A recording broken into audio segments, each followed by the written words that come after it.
Hello my friends, we have a student on the channel that has asked questions about how to get started on PMP prep, and there are many other students that have the same question. So I wanted to first of all expand on what the exam, PMP exam, is all about.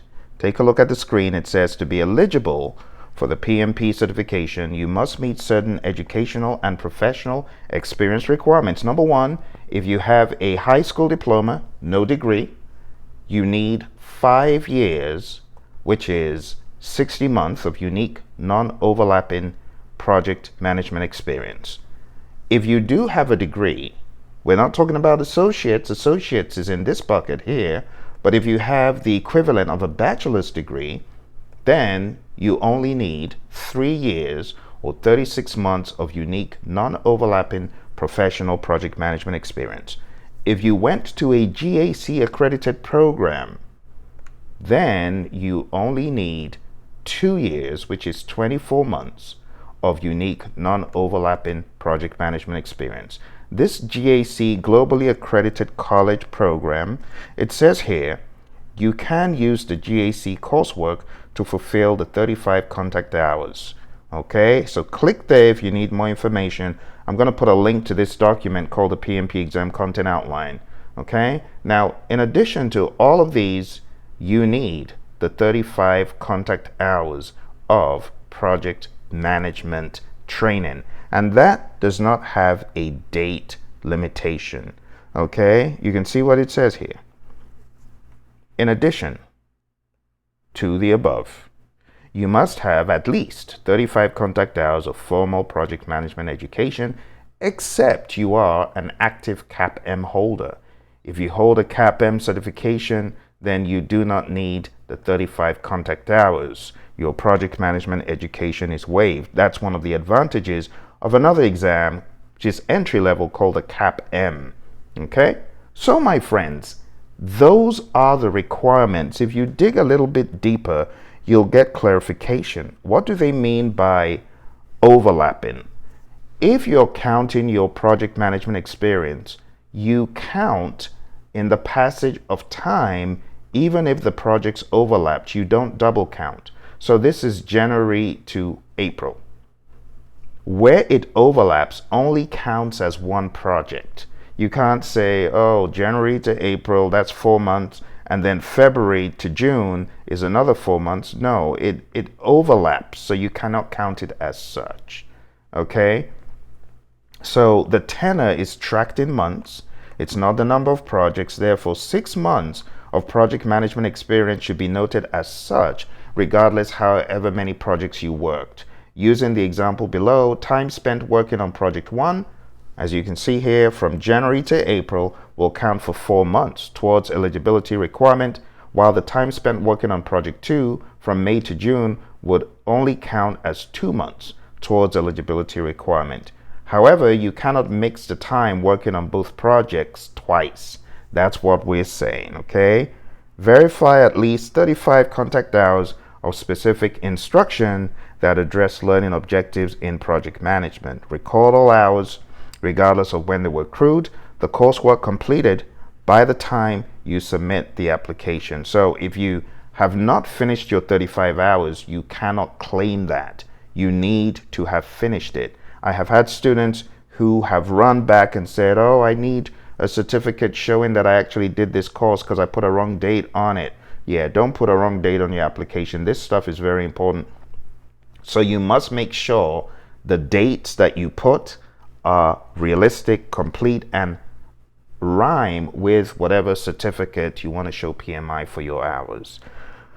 It says the course hours may include content on project quality, scope, schedule, budget, communications, risk, procurement, cost, resources, stakeholder, and project integration management. Okay, and then it tells you about the payment and so on. The exam, let's just boil it down very quickly, is 175 scored questions, 5 unscored questions, making a total of 180. You have 230 minutes to take the exam. When you get into the test center, you'll have the opportunity to watch a tutorial to understand how to navigate the exam. I highly recommend you do that. As far as the cost of the exam, as at the last time I checked, was $555. Now, what is on the exam? I'm going to break this down for you. The exam is broken down into people, process, and business. Simply put, people-oriented questions that test you on your interpersonal skills, your leadership ability, your communication, and things like that. Then we have process-oriented questions, which test you on how work is carried out in project management, whether in traditional project management, hybrid project management, or agile. Then we have business environment, understanding the nuts and bolts of business and how it bolts on to project management. You could call this business acumen. Very quickly, I want to show you what your exam could be based on.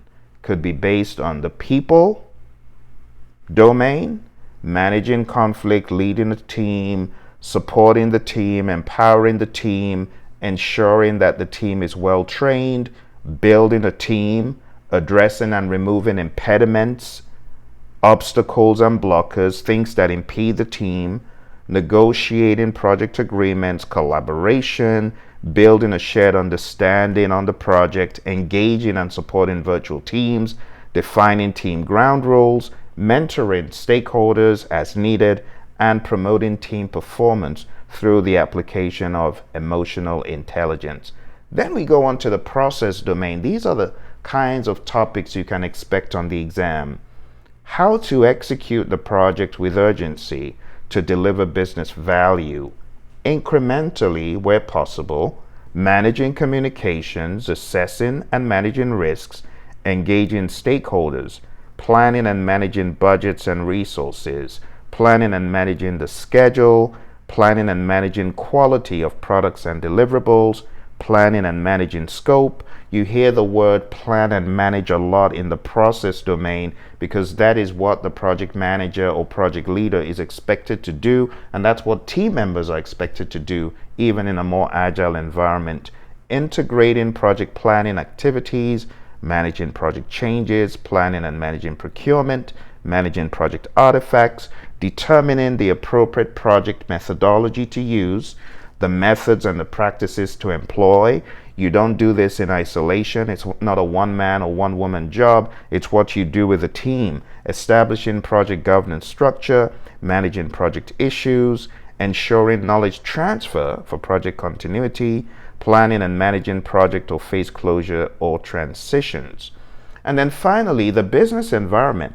Like I said, business acumen, understanding the importance of compliance, your role as a project manager in compliance, evaluating and delivering project benefits and value, evaluating and addressing the external business environment changes for the impact on scope, and supporting organizational change.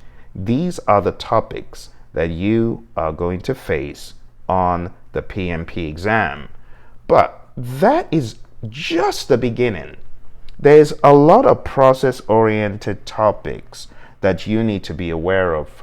And to help you, I want to give you the 40,000-foot view. First of all, I want you to know that project management in the world of the PMI can be broken down into 5 process groups. And I'm going to show you these process groups right now. There's a mnemonic for them, and the mnemonic is I prefer eating mangoes chilled. I prefer eating mangoes chilled. I is for initiating, and initiating just means authorization. Starting off, initiating. Okay. And that is where we develop a project charter that authorizes the project. Then we have planning. P for planning. What do we do in planning? We plan all aspects of the project as needed. Let me move this in a little bit so that you can see what I first wrote. All right, that's initiating and that's planning. Then we have E for executing. Executing the work. Executing what you have planned. All right. Then we have monitoring and controlling. I'm going to put this here. Monitoring and controlling. And you can refer to this as just checking to make sure things are going according to the plan. All right, last but not least, we have closing. And this is closing out either a phase in the project or the project as a whole. And those are known as the 5 process groups.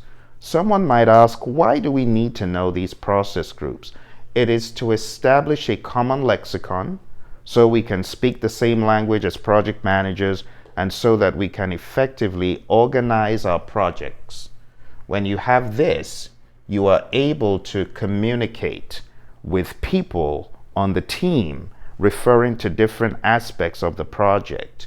Now, it is important to see these not as linear buckets. Instead, you need to look at this with overlap. There's a lot of overlap between these, between all of them in different ways. I'm going to show you that in a different image. Think about it like this, okay? If you had the intensity of the process group and you had the passage of time and you had, for example, initiating, then you have planning. Planning starts towards the beginning, a little bit after that, but it goes on for quite a while on the project. Okay, that's P for planning. Let's actually put that over here, planning. Okay, then imagine executing, which is the performing of the work. Executing is where a lot of the money is spent. There's a lot of intensity, and then it tapers off. Okay. And then you have monitoring and controlling, which is broad. It covers a wide expanse of the project. And last but not least, you have the closing aspect. And closing, you close out phases somewhere in the project and it tapers off. So what am I trying to show you here, my friend? I'm trying to show you the overlap. This is key. Overlap and the span. Okay, this can be found in the PMBOK guide 6th edition. If you go to page 555 of the 6th edition, you will see this image in PMBOK 6. Now you may also find it in Process Groups, a Practice Guide, which is PMI's more recent publication. But as far as the overlap, you can see there's heavy overlap, and I want you to understand this, okay? When you've understood the mnemonic that I just showed you, okay, the next thing you need to be aware of is the 10 areas of knowledge. 10 knowledge areas. And the 10 knowledge areas has a mnemonic as well. The mnemonic is I saw 6 chipmunks quietly roasting coffee.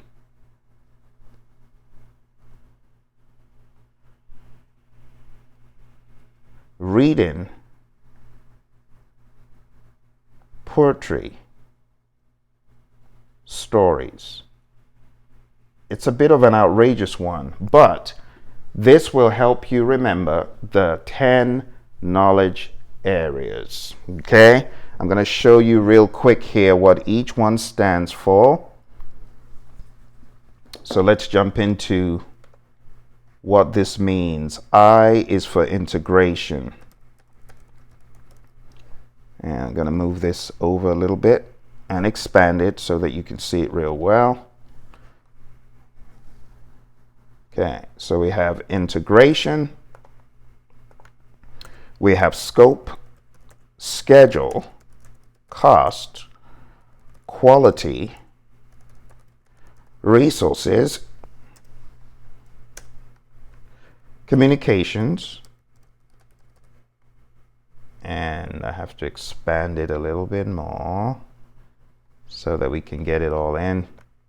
Communications, risk, procurement, and stakeholder. Okay, just be aware that these knowledge areas, they all have the word management behind them, right? If we're going to follow the book. So we have the word management, schedule management, cost management, quality management, resource management, communications management, risk management, procurement management, and stakeholder management. To be even more formal, they all have the word project in front of them. So the full definition would be project integration management, project scope management, and so on and so forth, if we really wanted to be sticklers for where it's mentioned in PMI literature, right? But we normally just refer to them as integration, scope, schedule, cost, quality, resources, communication, risk, procurement, stakeholder, right? Now, what do we do in integration management? We combine, we unify, we coordinate all moving parts. This is a long definition for a reason. It's because you actually need every word in that definition. Integration is a rather important aspect because it's the one aspect the project manager is expected to do, right? So you combine, unify, coordinate all the moving parts. Scope management is identifying the work to be done and managing it, right? Making sure that no one is adding extras. Schedule management is all about developing and managing the schedule. Cost management is all about estimating, budgeting, and controlling the cost. Quality management is all about identifying quality standards and manage the quality on the project. And when I say manage, I mean everything from quality audits to actual quality control and so on. We have quality assurance, which is audits and checking the process, and quality control, checking the product. Resource management is all about planning and managing resources. We're talking about human, equipment, materials, supplies, and facilities. Communications management is all about planning and managing communications. Planning how to communicate and then actually doing the communications. Risk management, again, planning for risks and managing risks. And I use the word managing generally. Managing has different components. It's doing stuff and it's also checking to make sure that what you're doing is working. Procurement management, again, planning and managing contracts and procurements. It may not even be a contract. It could just be something you procure without a contract, just simple buying and selling through a procurement team. And stakeholder management is all about identifying, plan, and engaging your stakeholders. Those are the 10 processes, my friends. This is a lot of context so far. I know it may seem very elementary, but believe me when I tell you this is going to help you form a solid base for your exam, knowing this, okay? Now you've got a good idea of the process groups, right there, right? Broke them down for you, okay? The knowledge areas, broke them down. That's the knowledge areas. The next thing I want you to know is that each of these knowledge areas has a set of processes. This could be a very it could be a very long conversation, but I'm going to try my best to shorten it. And I'm going to shorten it with the help of UCLA. UCLA has got a PDF out there that you can find on Google. Just Google UCLA PMBOK page 25 PDF, and I'm gonna just type in the words to search for so that you can get that PDF. This is what I Googled, and this is what came up. Okay, and here is the PDF, as you can see here, right?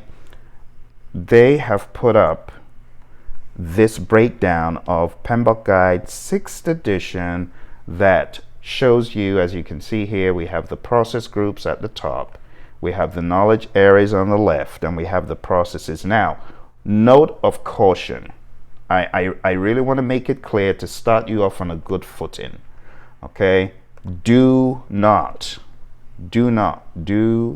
cram. Do not cram this. This is not what you get all excited about and start cramming it because you think they're going to ask you verbatim questions. No, this is not verbatim material, right? This is not the kind of stuff you cram hoping they're going to ask you, what is the first process of integration? No, they're not going to ask you that. What I encourage you to do is understand what is in the table. Understand what is being developed. Understand what is being worked on. And to do that, I have created a cheat sheet. I want you to download this cheat sheet. Again, if you go to Google and just type in Phil's cheat sheet, it's going to come up with my cheat sheet. Phil's cheat sheet, PMP. You're going to see this. Now, I know you're smart. What are you thinking? This is a cheat sheet so that you can pinpoint what exactly you're doing in each process. So let's go to the UCLA sheet. It says initiating and integration, right? We have the intersection of both, and we have the development of a project charter. What do you think a project charter is? It's a document that authorizes the project, and it authorizes you to apply resources to the project. Now, if I come out of this and go back in here, this describes the process in the intersection. You see that? So develop project charter, authorize the project and the project manager. Develop project management plan. Developing a plan for the entire project. Let's move horizontally along. Direct and manage project work. Direct and manage the project work. Integrate all moving parts and observe. Next one. This is manage project knowledge. Again, move horizontally. Manage project knowledge. Go back to my cheat sheet. Share knowledge and lessons learned. You see how you can use these two interchangeably, like a system, a learning system. Monitor and control project work. You need to know what is being done so you understand the project manager's responsibilities. What does it say? Monitor and control project work. It says monitor the project progress and report as appropriate. Let's go back. Perform integrated change control. Go to my cheat sheet. Manage changes, review change requests, and decide approval rejection. Then go back here, close project or phase. Then read, close down the project or phase. I have made it so simple for you. All you need to do is go on down to the links. I'm going to put them below. Download my cheat sheet, my friend. I'm going to put a link to the UCLA sheet as well. This has become kind of common domain knowledge now that anyone taking the exam needs to understand what the project manager's responsibilities are. So at a very high level, in integration, you authorize the project, you plan the project, you understand what needs to be done, and you ensure that it's being done. You check to make sure it's been done the right way. If changes need to happen, you make the changes, and you close down phases and the project as a whole. In scope, you plan how to manage scope, you plan out the scope, and you control the scope.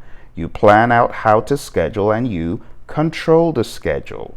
You plan how to manage the budget, you budget by computing how much the project will cost, and you control to that amount.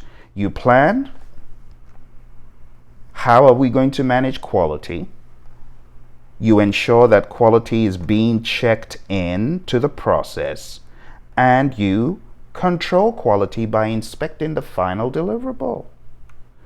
You plan how to manage resources and how to acquire them. Then you acquire the resources, then you build the team, then you give them feedback, and you control the physical resource usage, ensuring that the resources are being used as planned. Going into communications, you plan what are we going to communicate, why and when. Then you communicate, then you check to ensure that it went well. Risk, you plan how to manage risks, you identify risks, you analyze the risks to understand which of these could bring us down in the project, which of these do we absolutely need to do something about. You analyze them however you want to, whatever makes sense for your project, either qualitatively by saying high, medium, low, or quantitatively by getting into exact dollar amounts of how much money that risk will cost you if it does happen. Then you carry out the risk responses that you decided on, and you monitor to ensure that your approach was good. We get into procurement. You decide whether to make or buy something. You plan how to manage the procurement, and then you put out an RFP, an RFQ, request for bid, request for proposal, request for quotation, invitation for negotiation. You get feedback, you award a contract, and then you monitor and manage the contract. You ensure benefits and deliverables are realized. Lastly, stakeholder. You identify your stakeholders, you plan how to get them engaged, then you engage them, and then you monitor the effectiveness of your stakeholder engagement. I know a lot of people won't believe me when I say do not cram, but I want to re-emphasize, don't cram. You do not need to cram. All that I've shared with you today is a huge building block for your PMP exam success. If you can master what I have shown you today in the knowledge areas and process groups, in my cheat sheet, you are on your way to massive success on this exam. Okay, now, in addition to what I showed you, there's another way. There are two ways of managing projects. You have the traditional way, which is pretty much what I've been showing you all along, but you also have an agile flavor, and I want to teach you a little bit about that today. You've probably heard the word agile. Agile is a mindset. It's a mindset to the world around you to pivot, to change. If things are changing around you and you don't change, you're going to be in the dark ages. So in the business world we are in today, it is absolutely important to pivot. In the world of Agile, we say pivot or persevere. Either it makes sense to persevere by staying the course of what you're doing, or makes more sense to pivot. Now, Agile is based on principles, values, and philosophies. These are encapsulated best in the Agile Manifesto. The Agile Manifesto was written by 17 individuals who said, enough is enough. There's got to be a better mousetrap. We got to do it differently.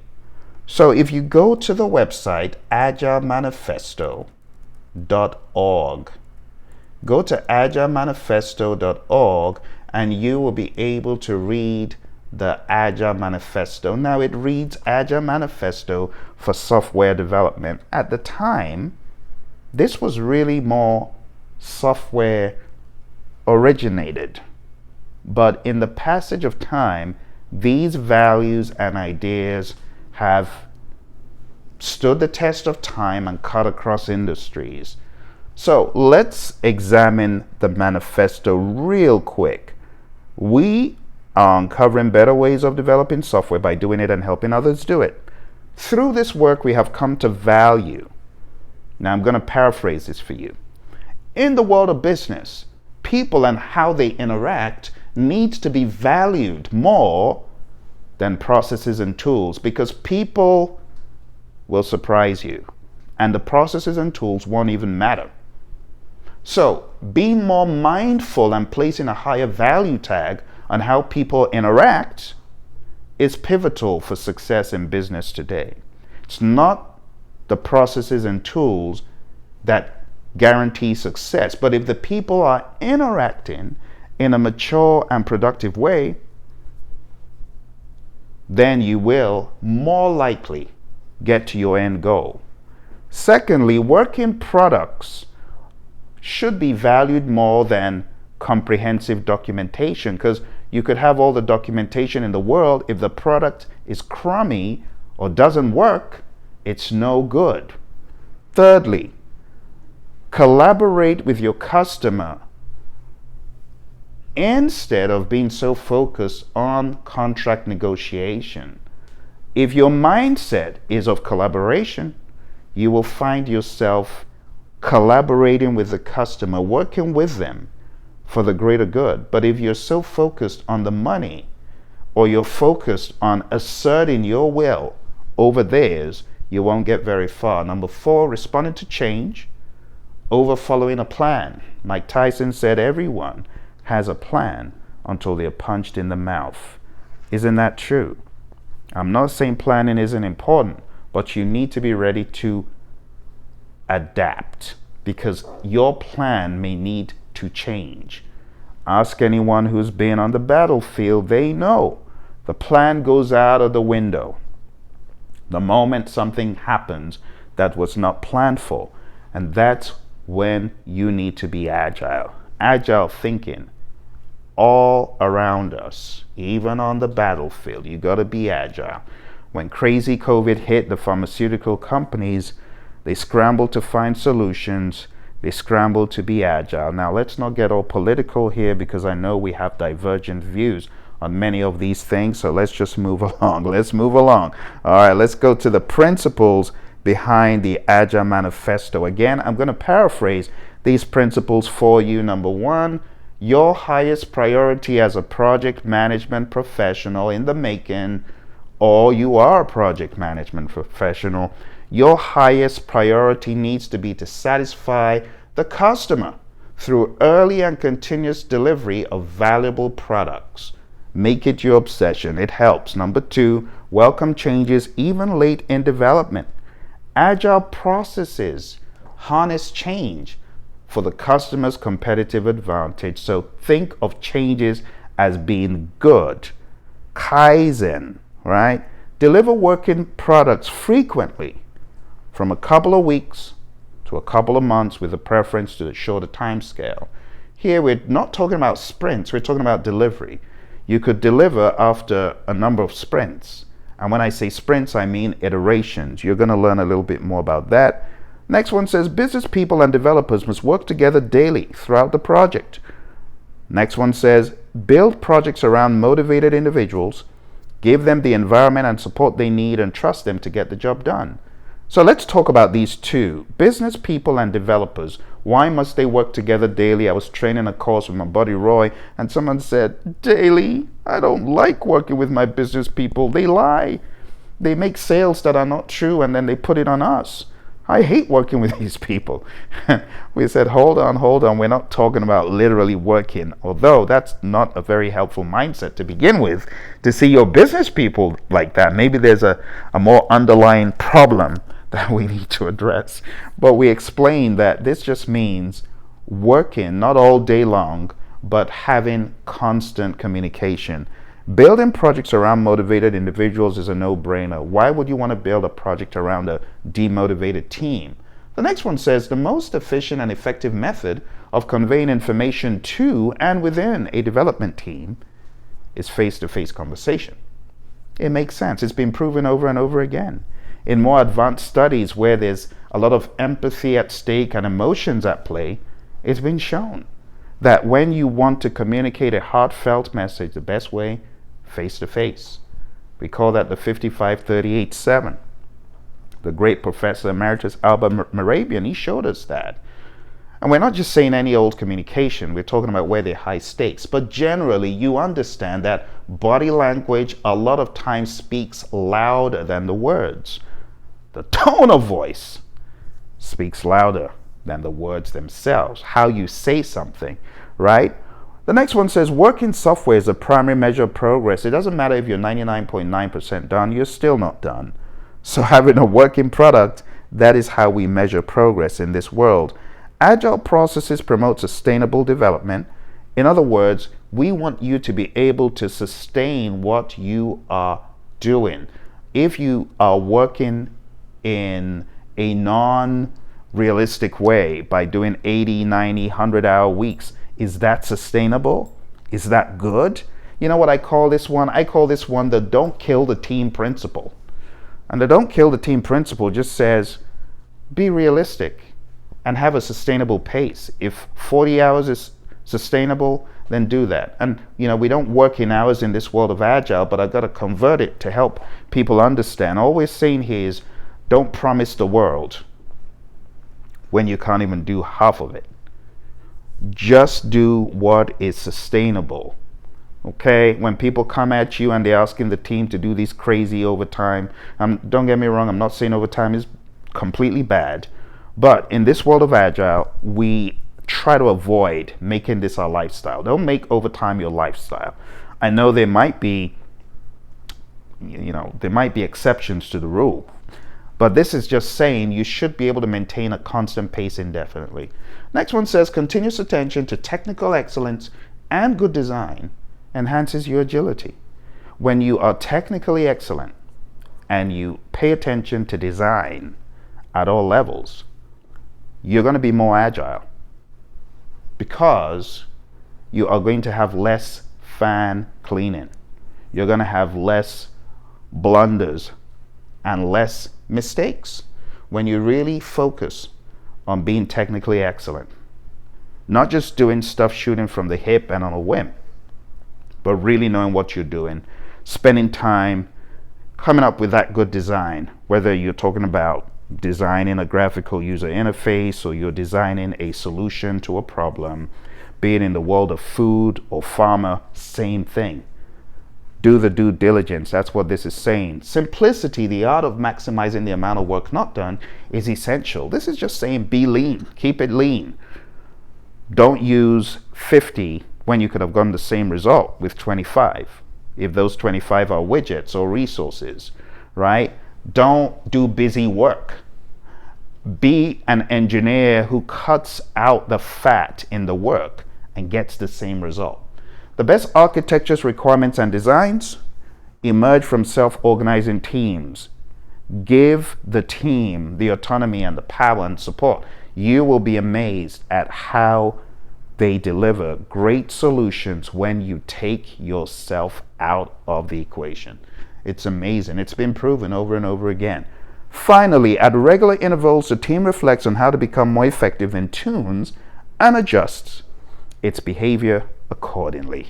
And all we're saying is take some time out to reflect as a team on what you can immediately do better.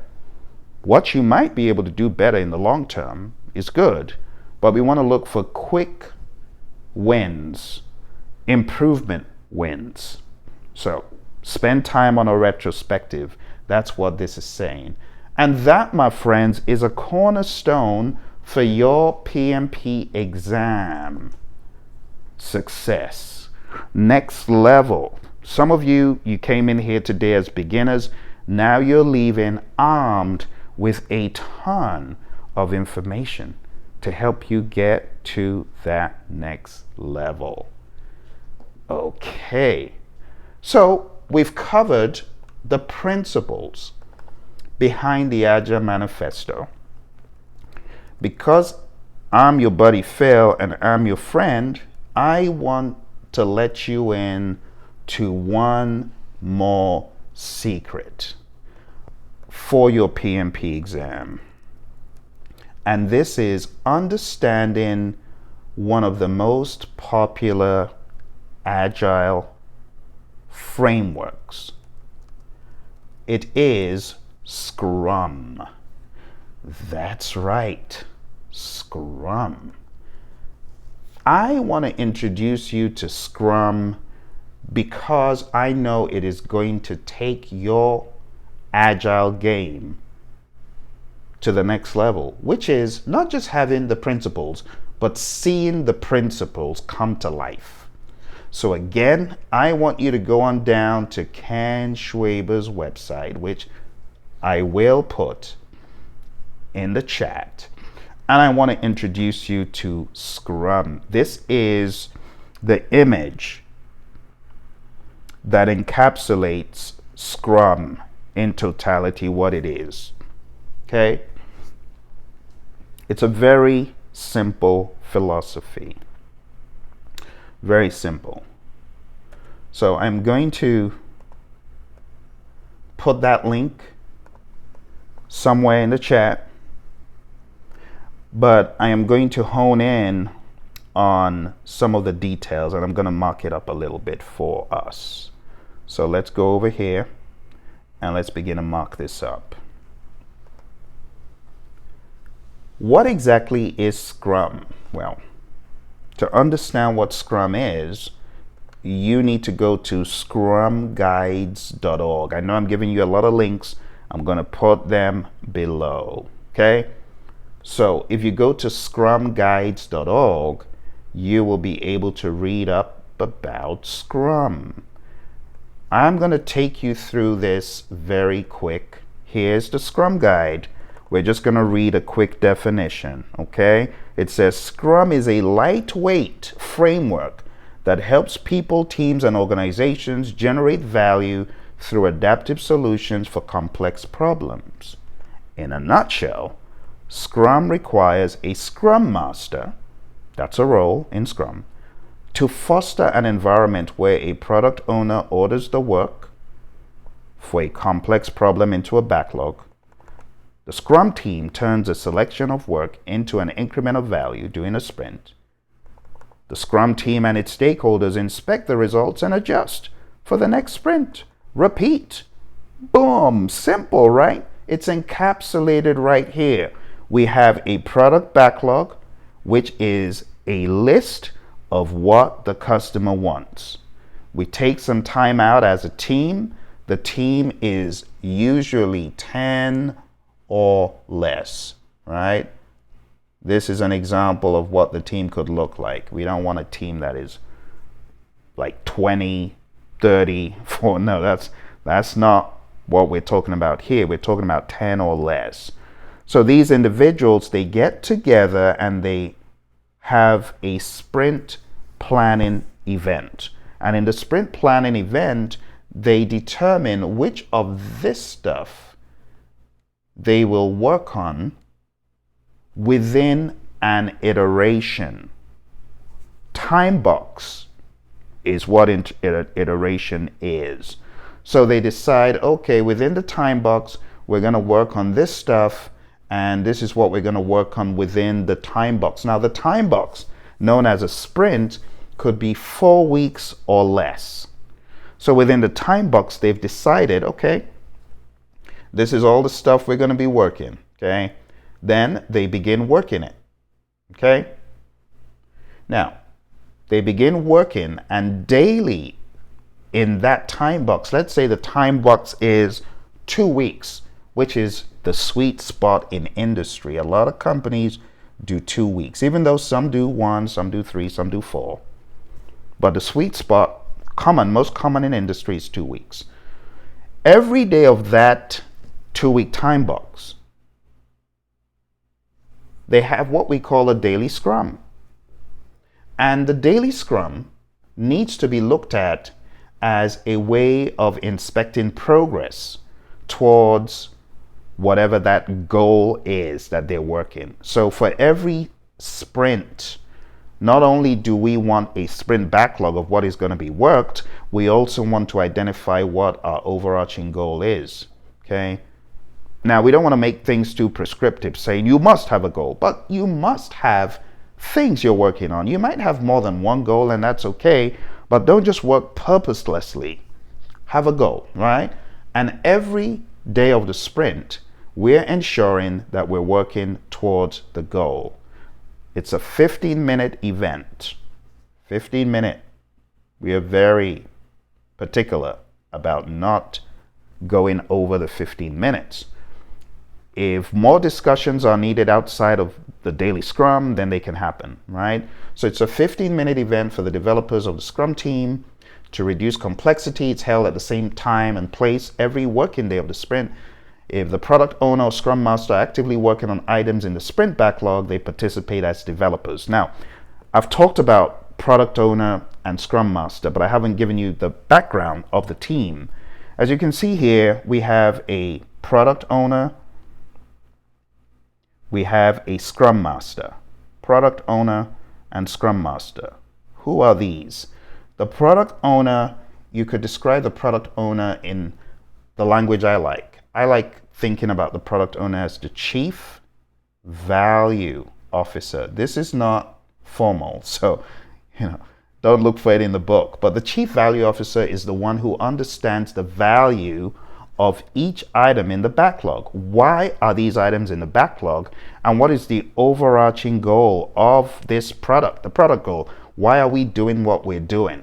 Why is this product so important? The product owner is the one who understands that. They are accountable for maximizing the value of the product resulting from the work of the Scrum team. And that's why I say Chief Value Officer. The product owner is also accountable for effective backlog management. So guess who manages this backlog with an accountability lens? It's the product owner. They're not the only person who works on the backlog, but they are accountable for it. So it's important to understand they should be accountable for explicitly communicating the product goal, creating and clearly communicating the backlog items. The ordering of the product backlog items at the end of the day is falling on them because they're accountable for that, and ensuring that the product backlog is transparent and understood. So that's the product owner, okay? Then we have the Scrum Master. There's a misnomer that the Scrum Master is a type of project manager, but that is a lie. It's not true.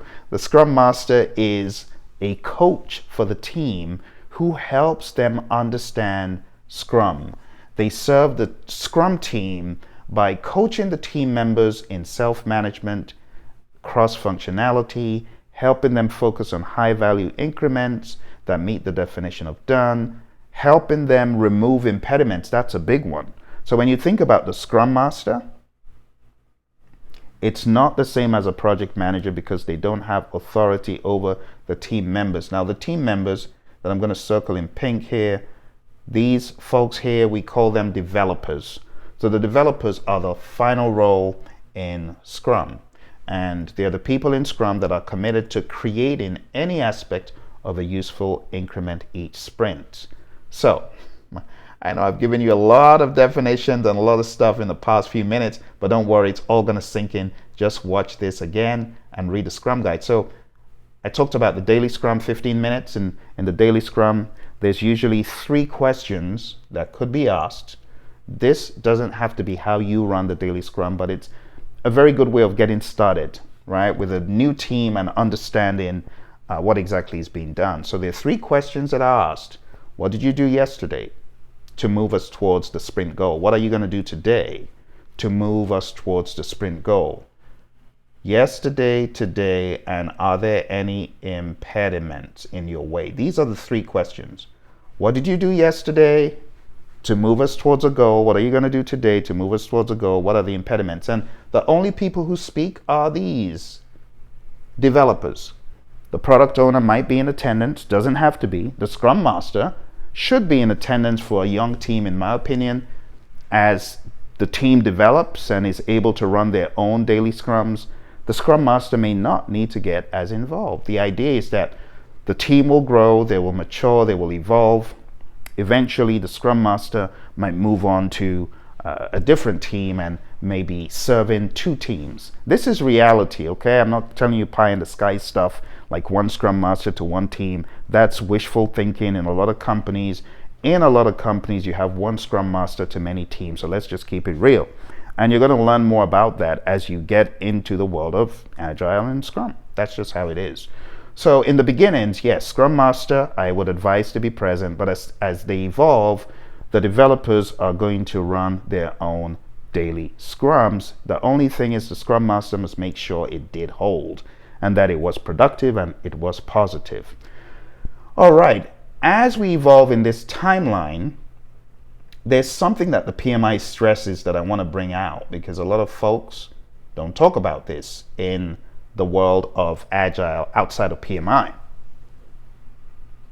And that is the fact that somewhere in the middle here, somewhere in the middle, there is going to be, and it doesn't have to be just in the middle, but somewhere along the line, there is going to be something known as a product backlog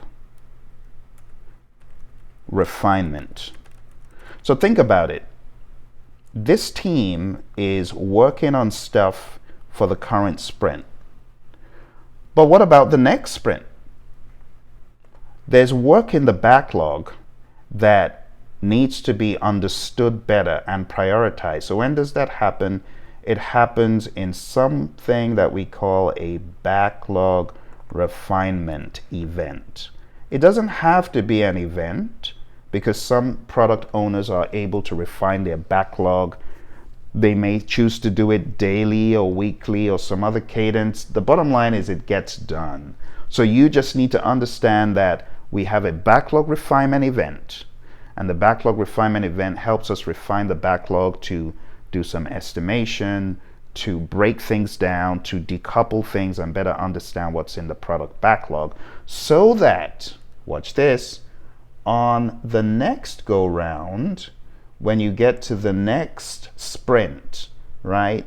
Sprint future N, whatever that might be, you are going to have a backlog that has already been primed quite well, and the work you do in sprint planning is minimized.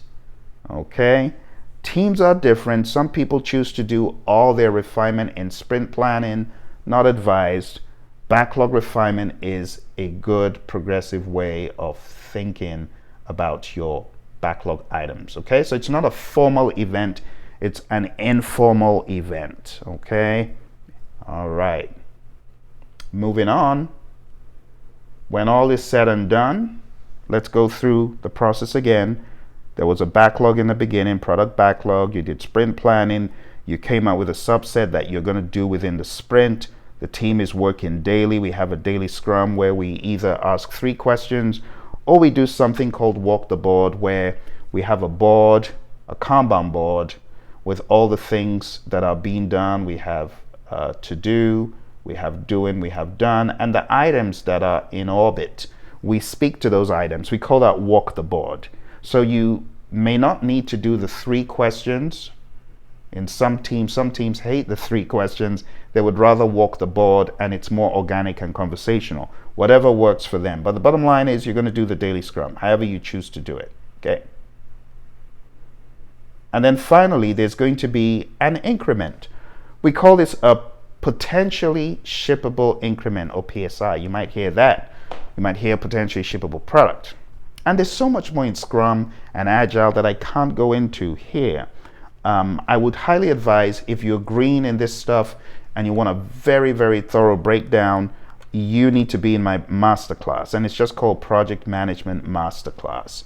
I would highly advise it for folks who need to learn more about this stuff. Okay, so Project Management Masterclass. Let me put it down here just so that you can see it. Or up here. Let's put it up here. Project Management Masterclass. .com. Like, if all I've shared, you're digging it and you're like, yeah, this is good, but I need you to rewind. I need you to pause. I need to ask questions. This is the course for you, right? This is probably where your company needs to send you, so that you have a very robust understanding, going in depth to all this stuff, because there's a lot more. I'm just giving you like the very basics. There's a lot more for you to understand. All right, so projectmanagementmasterclass.com, that is where you can go to get a lot more information and knowledge about this stuff. All right, so let's move this somewhere else to a blank place where I can expand on it a little bit more for you. Okay. All right, so we have a potentially shippable increment, and then we have a sprint review. This is where the customer inspects what has been done. They give feedback. And at the end of it all, we have a sprint retrospective where we, the team, we look in the rearview mirror, we understand what has gone well, what hasn't gone well, we make adjustments, or we decide to make adjustments, and some of this could go back into our backlog. We could put some of the ideas for improvement ideas back into the backlog, or we could just choose to do them immediately. It could be a mindset change, or it could be some other change. All right, so far, my friends, what I've been showing you is Scrum, which is a flavor of Agile. What I've shown you, I want you to go to the Scrum guide. I want you to read it up. I want you to expand on it. I want you to understand when I say the 353 of Scrum.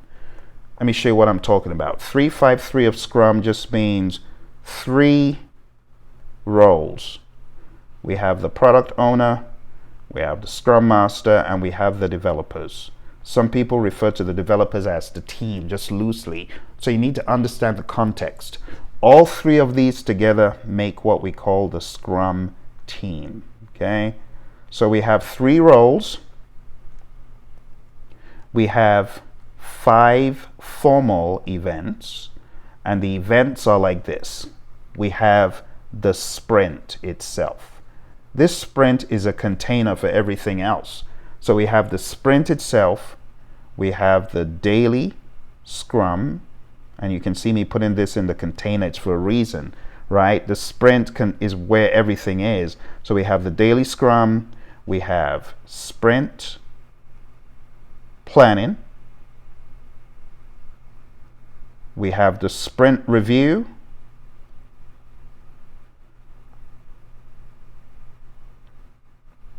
we have the sprint retrospective.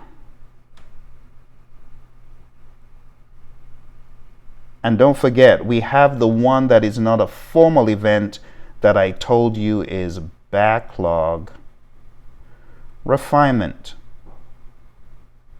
Okay? So that is 5 formal, and there's 1 that is not formal, called backlog refinement. 3 roles, 5 events. Last but not least, we have 3 artifacts. And these 3 artifacts are the product backlog. And I'm sorry if you are not able to see everything I'm writing here. I was not paying absolute attention to the way I was sharing it. So I hope you were able to get most of it. So there's a product backlog, there's the sprint backlog, and then there's the increment, or the potentially shippable increment, whatever you want to call it. Okay? And that is Scrum for you, my friends. So this is all the stuff we've been talking about over the past number of minutes. We started off talking about initiating to closing. I showed you about the overlap, and then we went into the topic of the knowledge areas and the process groups. I showed you all that. I showed you the UCLA PDF, told you not to cram. Then we went into Agile as a mindset. I showed you the manifesto. So we took a look at the manifesto here. And then we also took a look at the Scrum framework. And I broke this stuff down for you. We also looked at the PMP exam content outline. You could think about this as a course containing everything that you need to know. You know what you need to do at this point? Just dig deep. Because what we've done, in essence, we've covered a broad array of topics, very broad array of topics. We've covered process groups, knowledge areas, Agile, right? Scrum. But now you got to go deeper to understand what is in the process groups. Well, you've got the 49 processes. They also tie in here. In the world of Agile, you could also think about knowledge areas, and this is in the Agile Practice Guide, a publication from PMI, on pages 90 to 95. They tell you how we tackle knowledge area thinking in the world of Agile. Then we took a look at Scrum. I showed you so many things. Scrum.org. I showed you scrumguides.org. I showed you a bunch of things. Okay. The next one I want to show you, and I'm going to leave you with this. Here's a final thing I want to share with you. Because you are my friends, I want to set you up for success. There are many ways you can learn project management for this exam. And some of the ways are just trial by fire, death by PowerPoint, all this negative stuff. But if you really want to learn well, I want to encourage you to go on down to Praizion.com, our website, because it's your one-stop shop for excellence in learning project management. If you scroll down, you're going to see some options. So there's an option to join my masterclass. I have these all throughout the year, whether you're taking PMP or CAPM, right? You could learn on demand, or if you wanted to learn on Udemy, I actually have a course on Udemy. It's udemy.com/ let's see if I can remember it. udemy.com/ elite PMP. So let me show you that. Elite PMP. If you go to udemy.com/ elite PMP, you can actually begin your journey with me today. And in this course, I'm breaking it down into the people domain, very intricately, the process domain, the business domain. I'm covering the knowledge areas. I'm going in depth into the Agile Practice Guide. I'm going in depth into PMBOK 7 with my buddy Roy. And then I'm giving you assessments. I'm giving you a final 180 question test. I'm giving you help. Like if you're stuck in your application, I can help you with that.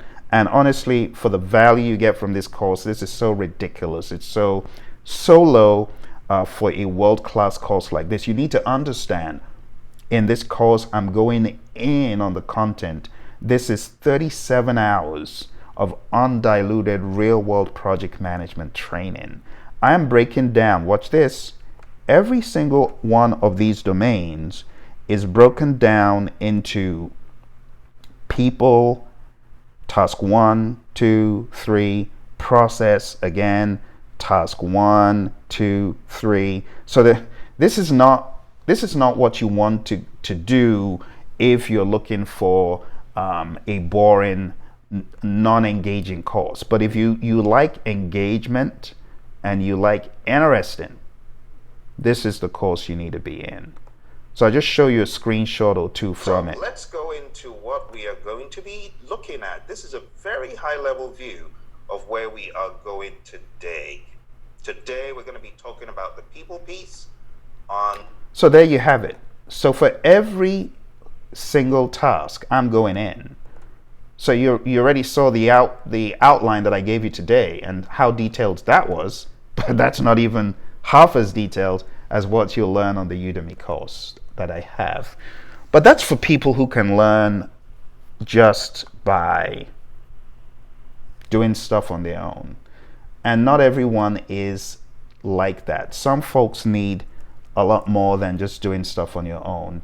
So if you want a live course, for some of you who are looking for live training, then just go on down to Praizion.com and then look for the PMP exam masterclass, or just go on straight to projectmanagementmasterclass.com. It will take you here and you'll be able to find when my next training is. I have these all throughout the year. Sometimes when I'm on the road, I may not have them as often, but there's one going on right now. We're just about getting into the world of Agile in a week or so.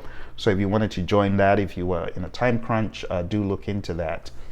But in addition to that, we have many other options for learning and a whole lot of literature that you can get to help you. Okay. Now, I don't want you to have come from this course and then you don't know the next step. So here are the next steps. Let me make it very clear. Next steps are this. Either you're coming for a live training with me. Okay, invest in it. I'm telling you, the association and affiliation with me, it takes people levels above in their careers. It takes them to places uncharted, not just because of what they're learning from me, but as my student, you're going to learn my philosophies of project management. Now, there are a lot of people who train this stuff, but they have no philosophies. They have no tried and tested approach from real world. I've done it all. I've done it all for the likes of Honeywell, Motorola, US Airways, General Dynamics. Some of my clients include the FBI and the US Army, the Army Corps of Engineers. So I'm telling you this to impress upon you that you want a partner. It's like getting a partner in your journey, right?